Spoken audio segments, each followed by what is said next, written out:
Hello everyone, welcome back to Remes kitchen. আজ নিয়ে আসছি একদম কালারফুল একটা অন্যরকম দারুণ ইয়াম্মি একটা ডেজার্ট রেসিপি। আজ নিয়ে আসছি আমি কাস্টার্ড ফালুদা রেসিপি, আর সাথে অনেক রকম টিপস এবং ট্রিক্স তো আছে। কিভাবে হোমমেড ফালুদা বানাবেন সেটা দেখাবো, সাথে আমি দেখাবো কিভাবে আগার পাউডার ব্যবহার করে জেলি বানাতে হয় সেটা দেখাবো। আর আরও একটা জিনিস দেখাবো, সেটা হলো বেজিল সিডস কী এবং সেটা কিভাবে ইউজ করতে হয়, সেটা কতটা হেলদি, সব কিছুই দেখাবো। আমার সাথে থাকবেন, পুরো রেসিপিটা অবশ্যই দেখবেন, আর ভালো লাগলে অবশ্যই সাবস্ক্রাইব করবেন আমার চ্যানেলকে, পাশে থাকা বেল আইকন অবশ্যই প্রেস করবেন। চলুন ফার্স্টে দেখে নিই কীভাবে হোমমেড ফালুদা বানাতে হয়, সেটা আমি দেখাচ্ছি। এখানে আমি 2-3 চামচ মতো কর্নফ্লাওয়ার নিয়ে ঠান্ডা জলে আমি খুব ভালোভাবে এটা একটু মিক্স করে নিচ্ছি। গ্যাসের ফ্লেমটা যেন ভুলেও অন করবেন না, তাহলে কিন্তু আর এটাকে মিক্স করা সম্ভব হবে না। এই কাস্টার্ড ফালুদা বানানোর জন্য আমি 3টে রেসিপিকে একটা রেসিপির মধ্যে আমি এখানে দেখিয়েছি। পুরো ভিডিওটা দেখুন, অনেক কিছু জানতে পারবেন। অবশ্যই শেখা তো শেষ নেই, এবং শিখতে গেলে দেখতে হবে এই ভিডিও। আর আমার এই প্রসেস যদি ভালো লাগে তো আমার চ্যানেলকে লাইক করবেন, শেয়ার করবেন, কমেন্ট করবেন, সাবস্ক্রাইব করতে ভুলবেন না, পাশে থাকা বেল আইকন অবশ্যই প্রেস করবেন। বেল আইকন কেন প্রেস করতে হয়? যাতে নেক্সট কোনো রেসিপি যদি আমি আপলোড করি তাহলে আপনারা আগে থেকেই পেয়ে যাবেন তার নোটিফিকেশানটা। আমার দেখুন, আমার এখানে কর্নফ্লাওয়ারটা কি সুন্দরভাবে একটা থিকনেস চলে এসছে কর্নফ্লাওয়ারে। এখন কিন্তু আমি বন্ধ করতে পারবো না, যতক্ষণ না আরও টাইট একটা আঠালো ভাব হচ্ছে ততক্ষণ পর্যন্ত আমাকে কিন্তু কন্টিনিউয়াসলি এইভাবে চালিয়ে লো মিডিয়াম ফ্লেমে রান্নাটা করতে হবে। অনেকটা কিন্তু হয়ে এসছে, কিন্তু এখনও হয়নি। এটা করলে কি হবে, এতটা পাতলা এবং হালকা ফালুদা হবে যেটা মানে খেতে ভালো তো লাগে, ভালো লাগে না তা নয়, যে ফালুদা খাচ্ছি সেই ফিলিংসটা আসে না। তো যতক্ষণ না পর্যন্ত দেখুন হয়ে গেছে আমার মোটামুটি, আর 1-8 মিনিট একদমই রেডি আমার কর্নফ্লাওয়ারটা। এবারে আমি এটা একটু গরম অবস্থাতে আমি আর একটা বলে এখানে আইস আর ঠান্ডা জল নিয়েছি। এর মধ্যে কিন্তু আমি ফালুদাটা রেডি করব। রেডি করার পরে আমি এটাকে ফ্রিজে রেখে দেবো 2-3 ঘন্টার জন্য, যতক্ষণ আমার সমস্ত প্রসেসগুলো সবই ঠান্ডা হতে হবে, তবে তো আমি এটা বানাতে পারবো। তো ততক্ষণ পর্যন্ত আমি ফ্রিজে রাখবো। আমি এমন একটা প্যাকেট নিয়েছি, তার মধ্যে আমি কর্নফ্লাওয়ার যেটা রেডি করেছিলাম সেটা ভরে নিয়ে একটা গার্ডার দিয়ে আটকে, খুব গরম তো তার জন্য আমি একটা রুমাল দিয়ে একটু ধরে নিলাম, নিয়ে এইভাবে একটা ছোট্ট ফুটো করে নিচে দিয়ে এইভাবে ঘুরিয়ে আমি একদম চাউমিনের মতো একটা ফালুদা এখানে রেডি করছি। এটা কিন্তু এই অবস্থাতে কিন্তু নাড়ানো চাড়ানো যাবে না, তাহলে ভেঙে যাবে। একদম ওইভাবেই ফ্রিজে ঢুকিয়ে দিন ঘন্টা 2-3-এর জন্যে। আর আমি এখানে দুধ নিয়েছি 1/2 লিটার মতো, আর আমি এখানে 1.5 চামচ মতো, 2 চামচ মতো কাস্টার্ড পাউডার নিয়ে আমি ঠান্ডা দুধের মধ্যে কাস্টার্ড পাউডারটা গুলে সাইডে রেখে নিচ্ছি।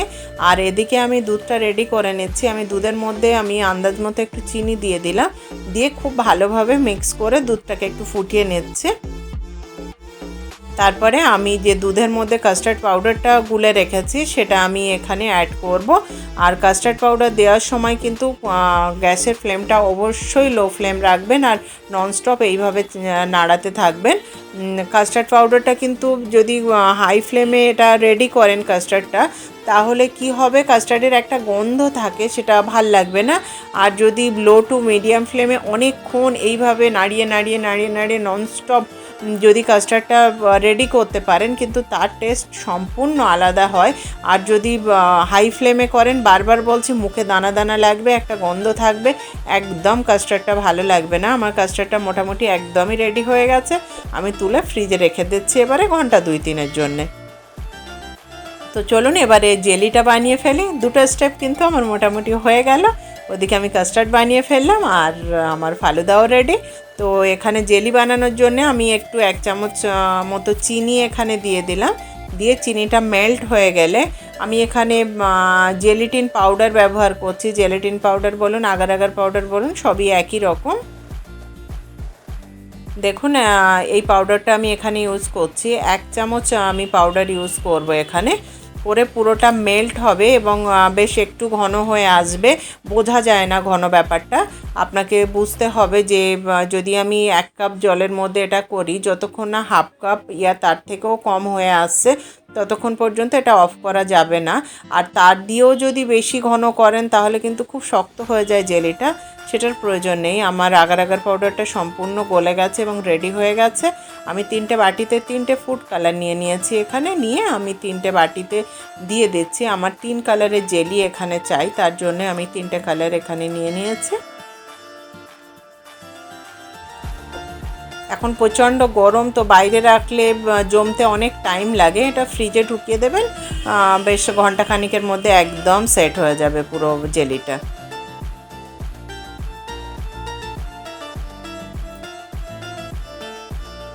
আমার সব কিছু একদম রেডি হয়ে গেছে। আমি ঘন্টা 2 বাদে ফিরে এলাম, একদম ঠান্ডা চিল্ড একটা ব্যাপার। আমি এবার সার্ভ করব দারুণ একটা কাস্টার্ড ফালুদা।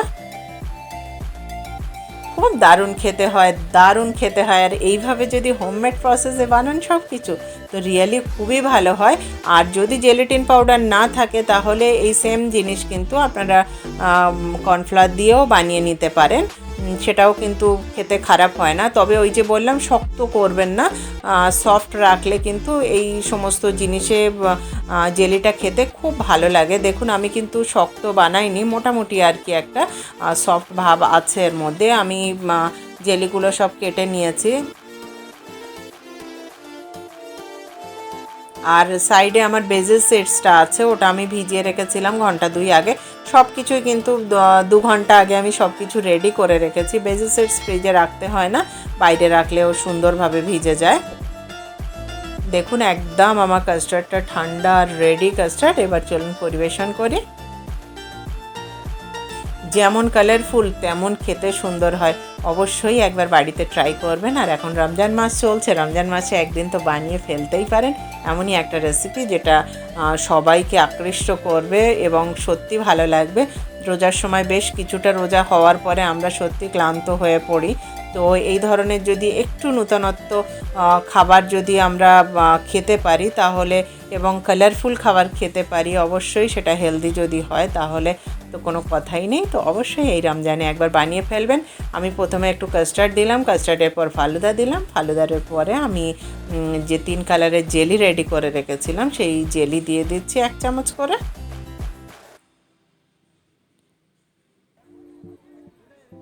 আর আমি এখানে আবার 1 চামচ করে এখানে আমি কাস্টার্ডটা দিয়ে দিচ্ছি। খুব দারুণ একটা রেসিপি, এই রমজানে অবশ্যই একদিন বানিয়ে ফেলুন। এছাড়া যে কোনো অনুষ্ঠানে, ঘরের কোনো ঘরোয়া অনুষ্ঠানে বানাবেন তো অতিথিদের সত্যি অতিথি আপ্যায়নের একটা দারুণ জিনিস হবে এবং লুক তো অ্যামেজিং। এখানে আমি বেজিল সিডসটা ভিজিয়ে রেখেছিলাম, সেটা আমি এখানে দিচ্ছি। বেজিল সিডসটা আমি অনলাইন আনিয়েছি, খুব হেলদি একটা জিনিস। হেলদি বলতে কি, যেটা এখন প্রথমেই আমাদের মনে আসে হেলদি বলতে, কোনটাতে আমাদের ওয়েট লুজ করবে সেই জিনিসটা 99% লোকের ক্ষেত্রে ওয়েট লুজ করবে কোন জিনিসটা। তো এই বেজিল সিডস কিন্তু সাংঘাতিকভাবে ওয়েট লুজ করার একটা বিশেষ ইনগ্রিডিয়েন্টস। তো আনিয়ে নেবেন, খাবেন, সত্যি খুব ভালো লাগে বেজিল সিডসটা খেতে। আমার ঘরে সবার তো খুবই প্রিয় একটা ইনগ্রিডিয়েন্টস এটা। আমি এইভাবে আমার একদম কাস্টার্ড ফালুদা রেডি করে ফেললাম, প্রত্যেকটা প্রসেস দেখালাম। এবং যদি ভালো লাগে আপনাদের আমার এই রেসিপি তাহলে আমার চ্যানেলকে লাইক করবেন, শেয়ার করবেন, কমেন্ট করবেন, সাবস্ক্রাইব করতে ভুলবেন না। পাশে থাকা বেল আইকন অবশ্যই প্রেস করবেন। দেখুন কি কালারফুল, দারুণ একটা ইয়াম্মি ব্যাপার এখানে হয়ে গেছে।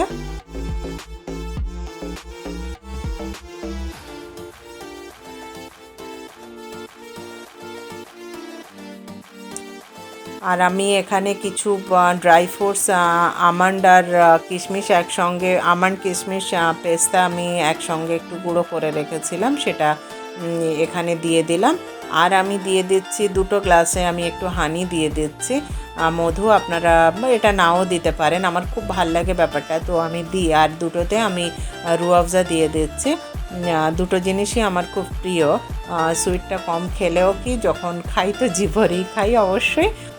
আমি যেভাবে বানালাম একবার বানান, সত্যি সবার মন আকৃষ্ট করবেই আপনার এই রেসিপি। আবারও দেখা হবে অন্য কোনো দিন অন্য কোনো রেসিপির সাথে। ভালো থাকবেন, সুস্থ থাকবেন, আর এইভাবেই আমাকে সাপোর্ট করবেন। Thank you for watching. আর সাবস্ক্রাইব করতে কিন্তু ভুলবেন না, অবশ্যই সাবস্ক্রাইব করবেন। Thank you.